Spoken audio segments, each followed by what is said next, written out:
नमस्कार मित्रों। आज सीधो ने सच में मुंबई से हमारे साथ वरिष्ठ पत्रकार धनंजय कुमार जुड़े हैं।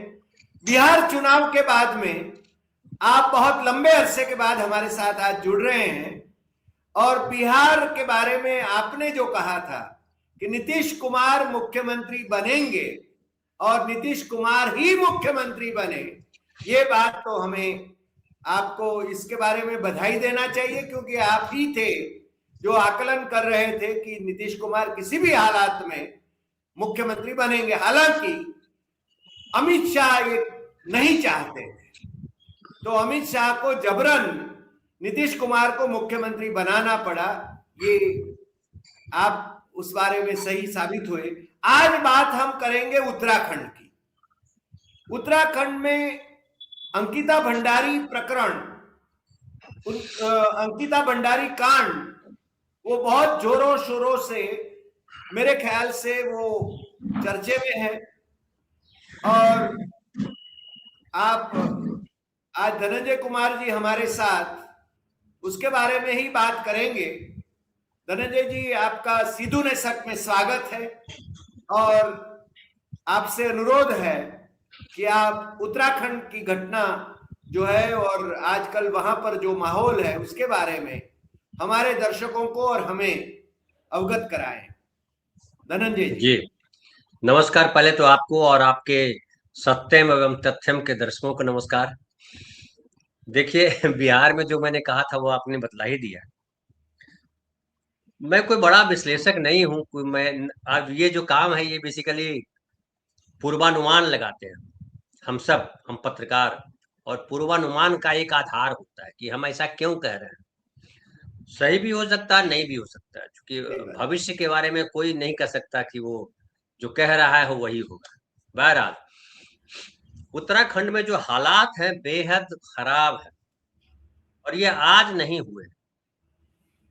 आप अगर याद करें, उत्तराखंड में जब से सरकार बनी है इनकी, नरेंद्र मोदी जी के बाद का जो कार्यकाल है, खास के धामी जी का जो कार्यकाल है, बड़ा विवादास्पद कार्यकाल रहा। आप याद कीजिए कि यूनिफॉर्म सिविल कोड लागू करने वाला पहला प्रदेश प्रचारित किया गया, पहला प्रदेश बना उत्तराखंड। तो हिंदू मुसलमान के अलावा बीजेपी के डिक्शनरी में कुछ है नहीं। उत्तराखंड एक ऐसा स्टेट रहा जिसको देवभूमि के नाम से जानते हैं। उत्तराखंड पहाड़ का स्टेट है। उत्तराखंड के लोग बड़े संघर्षशील लोग हैं। पहाड़ का जीवन बड़ा कठिन होता है। मैदानी इलाकों जैसा जीवन पहाड़ का होता नहीं, या समुद्र का इलाका जो आपके गुजरात में है वैसा इलाका वहां का नहीं होता है। वहां मौसम, वहां की प्रकृति, और संयोग से ये भी कि हिंदू धर्म के लिए बड़ा महत्वपूर्ण स्थल हरिद्वार से लेकर के केदारनाथ, बद्रीनाथ तमाम है। तो आस्था का इलाका है, आस्था की जगह है। लेकिन उस आस्था की भूमि पे ये हिंदू राष्ट्र की घोषणा करने वाले लोग, हिंदू राष्ट्र के लिए दिन रात जाप करने वाले लोग कि हम हिंदू राष्ट्र बना के मानेंगे, हिंदुओं के सबसे बड़े हितैषी हम ही है, हिंदू खतरे में है। ऐसा लगता है कई बार है, हरि भाई आप भी हिंदू है, मैं भी हिंदू हूँ, हमारे दर्शक ढेर सारे हिंदू हैं। ऐसा लगता है 1925 से पहले इस देश में हिंदू रहते नहीं थे। बड़ी मुसीबत में रहते थे, बड़ी संकट में थे, जीवन दुर्लभ था उनका। आरएसएस बना और उसने हिंदू की लड़ाई लड़ी, और हिंदू देखिए आज इस हाल में है कि 80% हिंदू है, हिंदुस्तान बचा। अगर ये आरएसएस वाले नहीं होते तो हिंदुस्तान बचता नहीं, ये पूरे का नाम पाकिस्तान कर दिया गया होता। देख रहे हैं, वो पाकिस्तान अलग देश नहीं बनता, ये पूरे इलाके भूभाग का नाम पाकिस्तान कर दिया, ऐसा लगता है इनके कहने के अनुसार। लेकिन जबकि हम आप सब मानते हैं कि भारत की जो छवि है, भारत की जो इमेज है दुनिया में, भारत की जो प्रतिष्ठा है, प्रतिष्ठा ये है कि चाहे विवेकानंद के समय की बात करें, जब शिकागो धर्म सम्मेलन में बोलने गए थे, तब जब कहा था कि दुनिया में कहीं भी जो अपनी जमीन की तलाश कर रहा है, जो आश्रय ढूंढ रहा है, उसके लिए भारतवर्ष है। और इसलिए कहा था कि भारतवर्ष में तमाम धर्मों के लोग, तमाम मान्यताओं के लोग, विचारधाराओं के लोग, तमाम संस्कृतियों के लोग। अब भारत में अपने आप इतनी सारी संस्कृतियां हैं, इतनी सारी विविधताएं हैं, ये विविधताओं का देश है। और ये देश की खासियत है, गरीबी है, बड़े सारे संकट हैं, आक्रमण किया, क्योंकि राजाओं का इस देश में शासन रहा। और आपको पता ही है कि राजा हमारे देश में कैसे हुए। जब लोकतंत्र की बात करने वाले नरेंद्र मोदी जिस रूप में है हमारे सामने, राजा उस रूप में, धीराज। जी, जिस तरह से ट्रम्प, जो अमेरिका कहता है कि दुनिया की डेमोक्रेसी की सुरक्षा करने की जिम्मेदारी अमेरिका की है, जहां भी डेमोक्रेसी मुसीबत में है अमेरिका खड़ा है, उस ट्रम्प का जो हाल है, वो राजा उससे ज्यादा बुरे नहीं होते थे। जो ट्रम्प साहब हैं, जो मोदी जी जिस तरह से शासन कर रहे हैं, राजा उससे ज्यादा बुरे नहीं होते थे, ऐसा मुझे लगता है। राजा कम से कम जो है वो अपनी प्रजा की बात को किसी भी तरह जैसे भी सुनते थे, अनसुना नहीं कर देते थे। जी। रेप हो जाए, जनता सड़कों पर उतर आए और प्रधानमंत्री से लेकर के मुख्यमंत्री के कान पर जूं न रेंगे, ये नहीं हो सकता था। लेकिन उत्तराखंड में वही हो रहा। और उत्तराखंड में जो पूरा देखिए, उत्तराखंड आज सड़कों पर उतरा हुआ है। और इस सड़कों पर उतरने की वजह सिर्फ अंकिता भंडारी का केस नहीं है। अंकिता भंडारी तो वो ट्रिगर पॉइंट है। और इस अंकिता भंडारी प्रकरण से आप समझिए कि उस लड़की के साथ जो हुआ, ये केस तो दब गया था। फिर वो विधायक की जो है पत्नी के तौर पे अपने आप को जो कहती है, वहां की एक्ट्रेस है, उसने वीडियो दिखाया, उसने इंटरव्यू दिया और कहा कि बीजेपी के इतने बड़े नेता ये इसमें शामिल है। और वीडियो में बाकायदा ऑडियो में सुनाया कि उसको ग्रुप सेक्स के लिए ले जाना चाहते थे। वो जाने से इनकार कर दिया लड़की।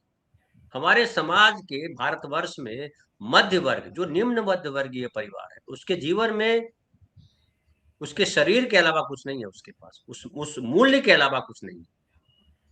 क्या है हमारे मध्य वर्ग के पास? कौन सी संपत्ति है? वही मध्य वर्ग है जिसको ये 5 किलो अनाज देने की बात करते हैं, वही वो मध्य वर्ग है जो बेचारा संघर्ष कर रहा है। बाकी तो अडानी साहब तो ऐश कर रहे हैं, मोदी जी उनके सहारे ऐश कर रहे हैं। मोदी जी बोलते भले हैं कि मैं चाय वाले का बेटा हूं। अरे चाय वाले का नाम बदनाम मत करो भैया, आपका भेद भांडा सब फूट गया है। तो उत्तराखंड में भाई साहब जो अंकिता भंडारी का केस है, उसके अलावा जिस तरह से उत्तराखंड की जमीन का, उसकी प्रकृति का, उसके पर्यावरण का शोषण किया गया है, बर्बाद किया गया है। आप जानते हैं कितने सारे होटल बनाए गए, पहाड़ बेचे गए उद्योगपतियों को, जमीनें दी गई, जमीन वहां है नहीं लेकिन उद्योगपतियों के हवाले कर दिया गया है। जितना लूटना है लूटो, कॉरिडोर बना रहे हैं। और हरिद्वार में तो ये आलम हो गया कि धामी जी ने कह दिया कि जो है कोई गैर हिंदू यहाँ नहीं आएगा। ऐसा लगता है उनके बाप का हरिद्वार है, उनके बाप लेके आए थे हरिद्वार कि नहीं आएगा। अरे हिंदुस्तान सबका है, खाली भाजपाइयों का हिंदुस्तान नहीं है। भ्रम भले पाल के बैठे हैं कि हम ही से हिंदू है, हम ही से हिंदुस्तान है। आपसे ना हिंदू है ना आपसे हिंदुस्तान है। आपके पहले भी हिंदू था, आपके पहले भी हिंदुस्तान था, और आप समूल नष्ट हो जाएंगे उसके बाद भी हिंदू हिंदुस्तान दोनों बचेंगे। अगर हिंदू की चिंता होती तो अंकिता भंडारी केस नहीं होता। अंकिता भंडारी भी हिंदू थी। आसाराम बापू का जो जिसको आप लोग के राज्य में बड़ा पूजा भी जाता है, हालांकि देश में है, आसाराम जो है जिसको झांसाराम हम लोग कहते हैं, वो जिस लड़की के रेप के केस में जेल गया, वो भी हिंदू थी। रोज हिंदू लड़कियों के साथ यहाँ पे रेप हो रहे हैं। राम रहीम को राम जमानत रहीम, मिल जाती है, यानी जी पैरोल मिल जाती है। जी, कुंभ मेले में जो मारे गए लोग वो भी हिंदू थे। जो रेलवे स्टेशन पर दिल्ली में भगदड़ में मारे गए वो भी हिंदू थे। जो उत्तर प्रदेश में एक बाबा के पैर छूने के लिए 123 महिलाएं और उनके बच्चे मारे गए भगदड़ में, वो भी हिंदू थे। और जो बांग्लादेश में मारे जा रहे हैं वो भी हिंदू हैं। लेकिन बांग्लादेश के हिंदू मारे जा रहे हैं, पिछले महीने भर में 6 हिंदू मारे गए हैं, उनके लिए बड़ी पीड़ा है इनके मन में। पूरे देश में आग लगा देना चाहते हैं हिंदुस्तान में उस नाम पर। लेकिन इस देश के भीतर लाखों करोड़ों हिंदू परेशान है, उनकी चिंता इनको नहीं।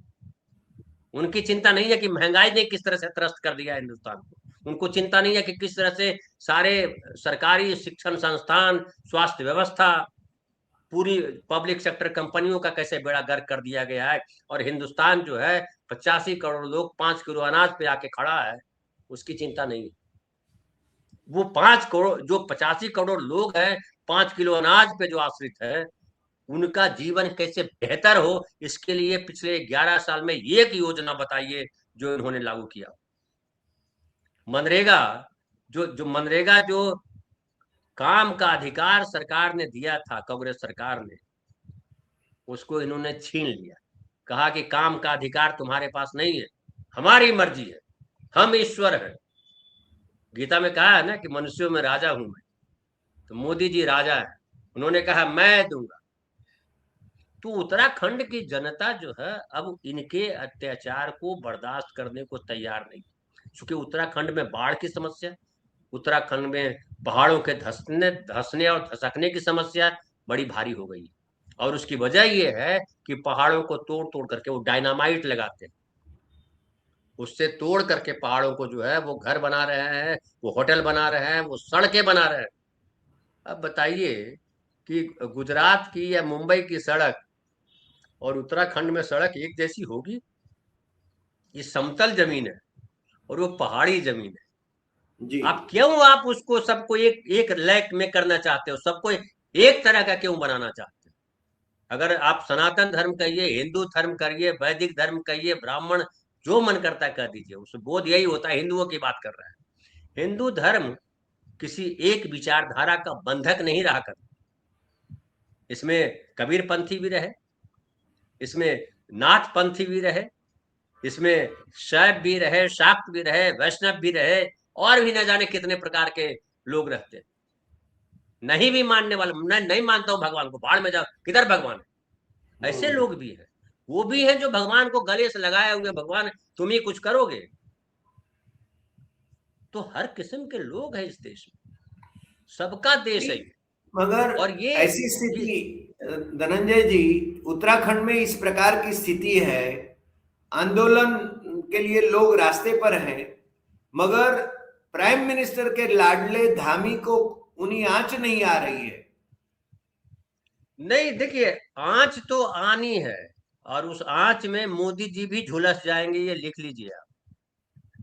हरी भाई, इस दुनिया में प्रकृति से बड़ा कोई नहीं। प्रकृति जब अपने पर आती है तो किसी को पहचानती नहीं है। आग जब लगती है तो ये नहीं पहचानती है कि वो हिंदू का घर है कि मुसलमान का घर है। वहां उत्तराखंड में जिस तरह का आक्रोश है, और उस आक्रोश को सही दिशा में मोड़ने का काम पॉलिटिशियन भी कर रहे हैं, सोशल ऑर्गेनाइजेशंस कर रहे हैं, जो सामाजिक संस्थाएं हैं, जो पॉलिटिकल पार्टी के लोग हैं, जो आम लोग हैं, स्त्री है, पुरुष है। और ये जान लीजिए कि जो पहाड़ी इलाका होता है उसमें महिलाएं घर में बैठने वाली नहीं होती, महिलाएं भी सड़क पे होती है, महिलाएं भी काम करती।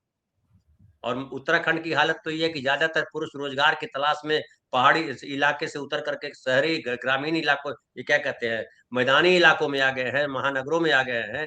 और पहाड़ पर लोग, खाली औरतें रह गई, बुजुर्ग रह गए। और उनका जीवन इन लोगों ने वहां हिंदू मुसलमान था नहीं भाई साहब, वहां जी संकट ही नहीं था। ऐसा नहीं थे कि वहां पे हिंदुओं की आबादी जो है वो घटती जा रही है, मुसलमानों की बढ़ती जा रही है, घुसपैठिया चले आ रहे हैं, कुछ नहीं था वहां। ये बेहद शांति थी। आप लोग वहां जाते थे छुट्टियां मनाने के लिए, और उसको कचरे का घर बना दिया, उसको अपने मवाद जो है, इनके दिमाग से जो रिश्ता रहता है उसका उसका ढेर लगा दिया।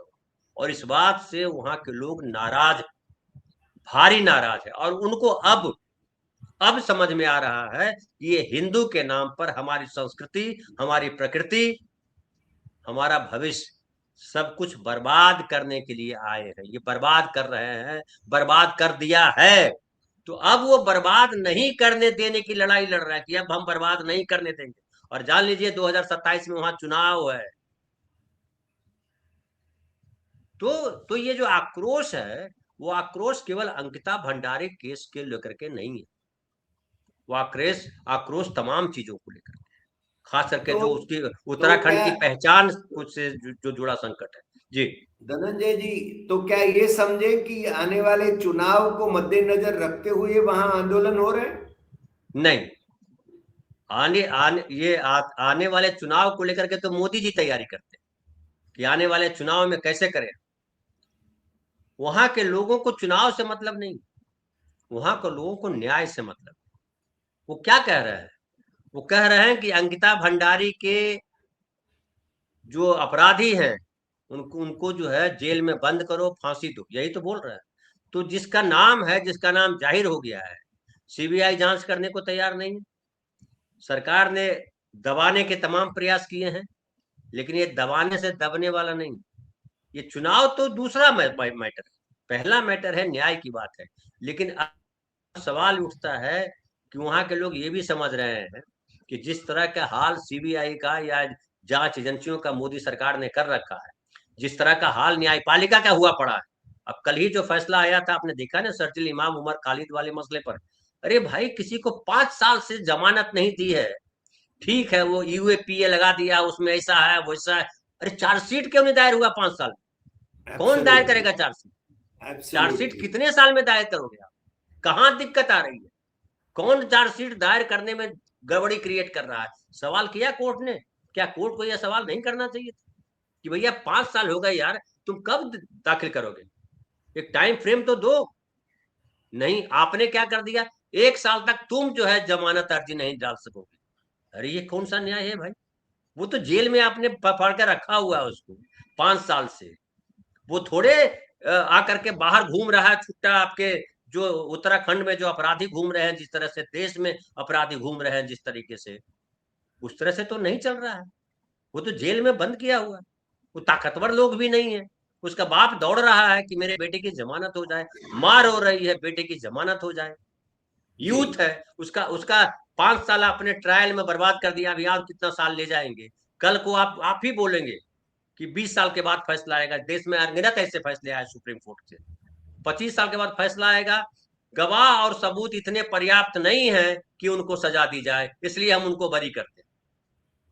आप मुंबई बम कांड देख लीजिए, हमारे बिहार के कई नरसंहार, भयानक भयानक नरसंहार, जहां 65-70 लोग मारे गए। उन नरसंहारों की जांच के बाद क्या हासिल हुआ? न्याय के बाद क्या हासिल हुआ? तो आप जो है न्यायालय चलाते हो, या आप जो है चक्की चलाते हो जिसमें सबको, निर्दोष आदमियों को पीस दो। उत्तराखंड में भी यही हो रहा है, इसलिए वो जानते हैं कि ये न्याय नहीं कर सकते। क्योंकि एक और मैं पढ़ रहा था कहीं, हरि भाई, जी। कि अंग्रेजों ने कहा कि आप न्याय करने के योग्य नहीं हो। इन्हीं लोगों के लिए कहा था। ये आरएसएस वाले जो लोग थे, जो वही लोग आज आरएसएस में हैं, कि आप न्याय नहीं करते हो, क्योंकि आप कहते हो कि ईश्वर न्याय करता है। तो जब ईश्वर ही न्याय करता है तो तुम काहे के लिए बैठे हो? तुम क्यों बैठे हुए हो? क्या बोले, मैं ईश्वर का एजेंट हूँ। ईश्वर ने कहा है हमको कि किसको मंदिर जी। आना है, मतलब किसको भगवान तक आना है, किसको भगवान तक नहीं आना। ये ईश्वर ने जी। इनको जी। कहा। अब जिस देश में इतना भारी अन्याय हुआ हो, हरि भाई, ये तो इस देश का, गांधी का इसमें मैं मानता हूं कि गांधी की वजह से ये बचे हुए हैं। गांधी अगर इस देश में नहीं होते तो चौरा चौरी कांड जो हुआ था, वो कांड इस पूरे देश में होता। गांधी ने बचाया हुआ है सिर्फ। और इस कितना न्याय किया, आप अंदाजा लगाइए कि आपने एक बड़ी, मुसलमान ने तो कुछ नहीं किया, मुसलमानों ने इस देश को बनाया। बल्कि आपने क्या किया, आपने 90% आबादी को मेन मुख्य धारा से बाहर कर दिया, तरक्की से बाहर कर दिया, सुख भोगने से बाहर कर दिया। बोला चल, ईश्वर का वरदान हमको प्राप्त है। तुम तो जो है नालायक हो, तुम तो पूर्व जन्म में खराब कर्म, तुम दलित हो, जी। तुम पिछड़े हो, उधर भागो। 90% लोग, किसने किया था? मुसलमानों ने थोड़े किया था, इन्हीं लोगों ने किया था जो आरएसएस वाले। धनंजय जी, फिर लौट के आए उत्तराखंड के मुद्दे पर। तो उत्तराखंड में अब होना क्या है? उत्तराखंड में न्याय अंतिम होना है। सवाल मेरा। उत्तराखंड में न्याय होना है, और न्याय वो होना है जो वहां के आम लोग चाहते हैं। दो चीजें चाहते हैं, एक तो चाहते हैं कि आप जो अन्याय किया है उसको सजा दीजिए, कल्प्रिट को। और दूसरा है कि उत्तराखंड का जो मूल स्वरूप था वो वापस किया जाए। जो अपने कॉरिडोर बनाने के नाम पे, टूरिज्म के नाम पे जो सड़कें बनाई है, जो होटल बनाए हैं, जो प्रकृति के साथ खिलवाड़ किया है, जो पर्यावरण के साथ खिलवाड़ किया है, वो खिलवाड़ बंद करे। ये दो चीज चाहते हैं। और नरेंद्र मोदी सरकार या भाजपा की सरकार ये दोनों काम नहीं कर सकती, क्योंकि 11 साल में इन्होंने देश को पूंजीपतियों के हवाले कर दिया, कारपोरेट के भरोसे सरकार चला रहे हैं। आम आदमी की सरकार नहीं चलाते हैं। आम आदमी की सरकार चलाते तो आम आदमी को हिंदू मुसलमान करके, ब्राह्मण मुसहर करके, क्रिश्चियन हिंदू करके लड़ाते नहीं। आम आदमी की सरकार चलाते तो आम आदमी के मेल मिलाप की बात करते, जो संविधान में लिखा हुआ न्याय, स्वतंत्रता, समता, बंधुत्व, व्यक्ति की गरिमा, उसकी बात करते। क्या ये 5 शब्द हिंदुत्व के लिए नहीं है? क्या हिंदू धर्म में ये नहीं लिखा हुआ कि हाँ सबके साथ न्याय हो? क्या नहीं लिखा हुआ कि सब बराबर है? नहीं लिखा हुआ तो फेंक दो किताब। तो फिर तो संविधान हमने लिखा है कि सब बराबर है। तो जब सब बराबर है, और मोदी जी आप तो ऐसी जात से आए हो जो राजा बन नहीं सकता, आप राजा बने हो, किसने बनाया? संविधान ने बनाया। जी सही तो बात। संविधान की कदर करो। तो मुझे लगता है कि उत्तराखंड में जो चिंगारी सुलगी है, अब मध्य प्रदेश जाके देखिए, वहां भी चल रहा है वो। 17 लोग गंदा पानी पी के मर गए इंदौर जैसे शहर में, जिस शहर में कहा गया कि पिछले कई बार से उनको हिंदुस्तान का सबसे बढ़िया शहर, स्वच्छ शहर, साफ शहर के स्वच्छ तौर पे शहर, आप सम्मानित करते और रहे। मंत्री विभत्स बातें करता है।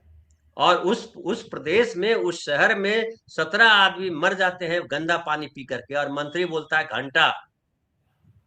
इतना अहंकार कहाँ से आता है? सही इतना बात। अहंकार उसी हिंदुत्व से लेके आए हैं, हिंदू धर्म से लेके आए हैं, जो जिस हिंदू धर्म के बलबूते पर पूरे देश को एक रंग में रखना चाहते हैं, गुंडा बनाना चाहते हैं पूरे देश को। नहीं बनेगा धनंजय हिंदुस्तान। जी, आज आज आप हमारे साथ जुड़े और आपने जिस प्रकार से जन जागरण का आलेख जगाया, मेरे ख्याल से आम जनता को समझना होगा। आपने जो बातें कही हैं वो न केवल उत्तराखंड को, बल्कि आपने जैसे जिक्र किया मध्य प्रदेश को और अन्य राज्यों को भी लागू होता है। और जनता जागेगी और वोट चोर भागेंगे, इतना तो हमें अभी अपेक्षा करना चाहिए। आज इतना ही, फिर मिलते हैं नए एपिसोड में नए विषय के साथ। आपका बहुत बहुत धन्यवाद। नमस्कार।